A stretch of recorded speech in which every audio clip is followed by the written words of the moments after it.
1.1.1. This is about as stock standard as they come. So that's just going to be x plus 1, x plus 1 in its factorized form. That's all equal to 0. As standard form demands, thusly x is equal to negative 1 or x is equal to negative 1 is a gigantic formula that you can use as well. Now, let's have a look at 1.1.2, which states that we have x multiplied by 5x minus 3, and that's all equal to 1. So let's distribute the x into those brackets over there, which gives us 5x squared minus 3x if we do that correctly. Now, we'll just subtract 1 from both sides because we want this is equal to 0 present.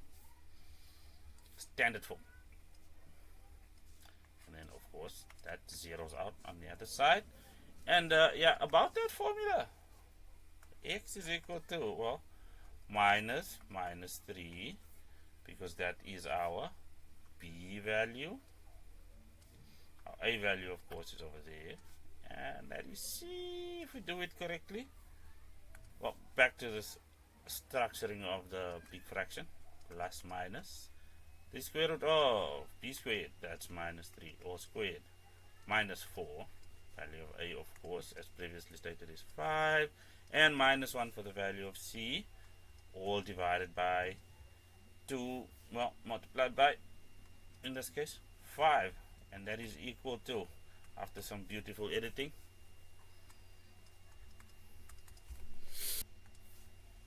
minus 0, 24, or 0,84. Yeah, 2 decimal places. 1.1.3 gives us a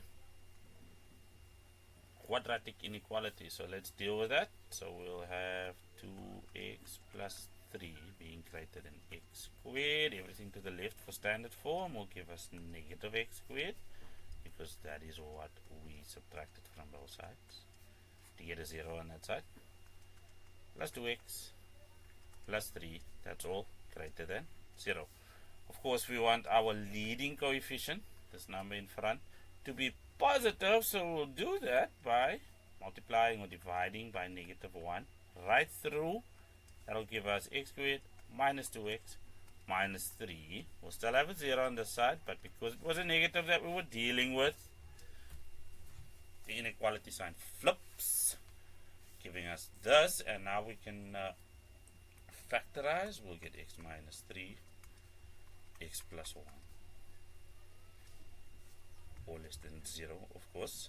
Again, there's a formula over there. So our critical values will equal 3 or negative 1. Because we now have this positive leading coefficient, we are dealing with a smiley face parabola in our little sketch, giving us negative 1 on the left and 3 on the right.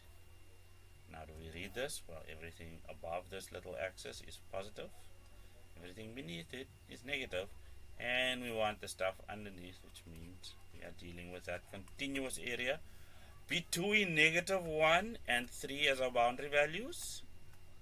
And of course, that is the final solution. Let's clean up the board and get back some space. Ooh, almost. Okay.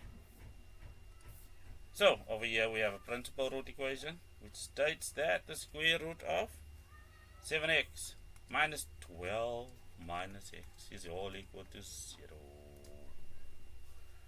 Thusly, well, 7x minus 12, the square root thereof, is equal to x, because we added x to both sides. Now we can square both sides. Why? Because we have made sure that we have our principal root isolated, meaning it's alone, it's the only thing on the left hand side, which gives this mechanism the opportunity to work as intended. So we square that side and we square that side, giving us 7x minus 12 all equal to x squared. Of course, we'll move everything or transpose everything from the left to the right. Let's do that in a different color. So we'll subtract 7x on both sides and just add 12 on both sides as well, giving us 0 all equal to x squared minus 7x, because what we do on the left we do to the right, and then plus 12, again following the same logic. What we do to the left we do to the right, which now gives us as factors 0 is equal to x minus 3, x minus 4. Well, there's still a formula-sized formula on the information sheet, but in this case we have thusly x is equal to 3 or x is equal to 4. And because this is a principal root equation, we need some verification to make sure everything works or otherwise. So let's see, if we use 3 in this step, let's clean this up quickly. No. Undo that. Let's use this step over here. Let's use this step over here. This one over here. So, using 3, we'll have 7 times 3 is 21, minus 12 is just 9, and the square root of 9 is 3. If we sub in the 3 over there to that x, that's just 3, so everything works out. So that checks out. How about 4? Well, 7 times 4 is 28, minus 12. 28 minus 12 gives us 16, and the square root of that is 4. And then 4 is just 4. Remember, I didn't square when I was verifying. I ignored that. I just wanted to make sure that these values come out the same on both sides, and they do. And that's the last mark allocated for a problem like that. Next, we have something of an exponential quantity. Let's see how that goes. Well, a quick check will see that 216 is equal to 6 to the power 3. I'm partial to colors.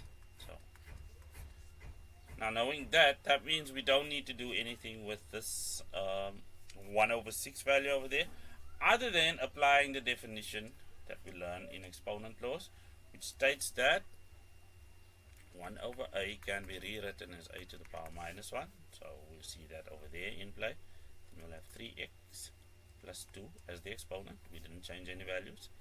216 then becomes 6 to the power 3 as discovered over there, and that's just 3x. Now, if we combine this logic, well, that's 6 to the power 3, but because it's in the denominator, we'll change it to 6 to the power negative 3. Let's just use an eraser quickly. Little box is in the way. Yeah. Okay. That's a negative 3. Let's see where all this takes us. That'll be 6. Well, minus 3x minus 2. That is 9x. So we'll add that. And that's all equal to 6 to the power negative 3. Which means we can now compare our exponents, which gives us, well, 9 minus 3 gives us 6x. So 6x minus 2 is equal to minus 3. Let's just add 2 to both sides. So 6x is equal to, well, that's just going to be minus 1. Which means x is equal to minus 1 over 6 after we've divided both sides by 6, of course. That's a really ugly 6. Yeah. Now question 1 would be complete without a simultaneous set of simultaneous equations or a system of equations. So let's label these. That's our first port of call. 1 and 2. And then from equation 1, of course, we'll have that. Let's see, I'm going to do x, and that's going to equal 3 minus y. That's the third equation we create. Okay, so we'll box this. Nice, package friendly. Therefore, we can now sub 3 into, well, what equation haven't we used yet? Of course, number 2. flip colors again, and that'll mean we'll have, well, something squared because it's ready for the box, for the package to be delivered. And that's plus 2 times y squared. That's all equal to 18. What is the something we want to square? Well, 3 minus y, of course. So let's deal with this. This expansion that we have from the square, binomial squared. That's going to be 9 minus, well, 3 times minus y is minus 3y, and then multiplying that by 2 means we get minus 6y, and then of course plus y squared. Again, first term squared for the second term, front times back times 2, and then for the back we have, well, the back part squared, and that's all plus 2y squared. Then we can of course subtract 18 from both sides to transpose that 18. And we'll have everything equal to 0. So, like term collection time, that's going to be 3y squared. Then we'll have minus 6y. And of course 9 minus 18 is minus 9. That's all equal to 0. Dividing everything by 3. Let's see if we can do something over here.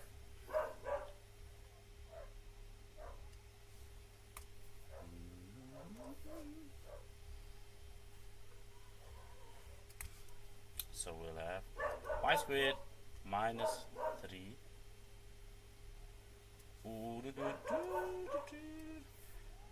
That would have been a costly mistake. Minus 2y, of course, minus 3, and that's all equal to 0, giving us as factors y minus 3, y plus 1, that's all equal to 0. That means we have that y is equal to 3, y is equal to negative 1. Those are 2 options. And then for the x values that need to accompany these, of course we'll use equation 3. We'll have x, well, 3 minus 3 gives us a 0, and 3 minus minus 1 minus minus 1 gives us a,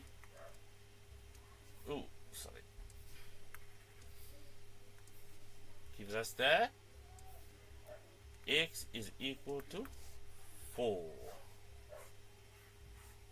Given the square root of 5 all to the power x minus the cube root of 2 all to the power y being equal to 17, where x and y are members of the natural number set, determine a value for p that is defined by x multiplied by y. So that is a mouthful. We have 17, so we'll have 5 to the power, I'm going to use a, minus 2 to the power, well, some b value. Now, is there a power of 5, and then we subtract a power of 2, which are both small enough such that we get a difference of 17.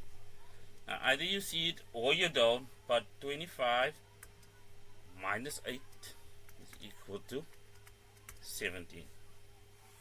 Now that gives us a starting point to work with, because we can restate this as 5 to the power 2 minus 2 to the power 3. That's going to equal 17 still. Now, why does that help us? Well, if we can rework this, we'll get some expression that'll turn into an equation. The same is true for that term right over there. So let's get to working. Well, the square root of 5 to the power x can be rewritten as 5 to the power 1 over 2 all to the power x, which is equal to 5 to the power x over 2 in its final form. That means x over 2 being equal to 2 under this presumption, not assumption, we'll have that x is equal to 4. Then we'll do the exact same thing mechanically for the other term, where we'll have Well, the cube root of 2 all to the power y can be rewritten as 2 to the power 1 over 3 all to the power y, which is equal to 2 to the power y over 3. And then I'll take that, y over 3, and equate it with 3, of course. Again, we go back to our initial presumption. Therefore, y is equal to 9. So they asked us to determine a value for p. That would mean p being equal to x times y. So that's a value for x we now have, and a value for y. That is going to equal, well, 4 times 9. And that's all equal to 36. 36.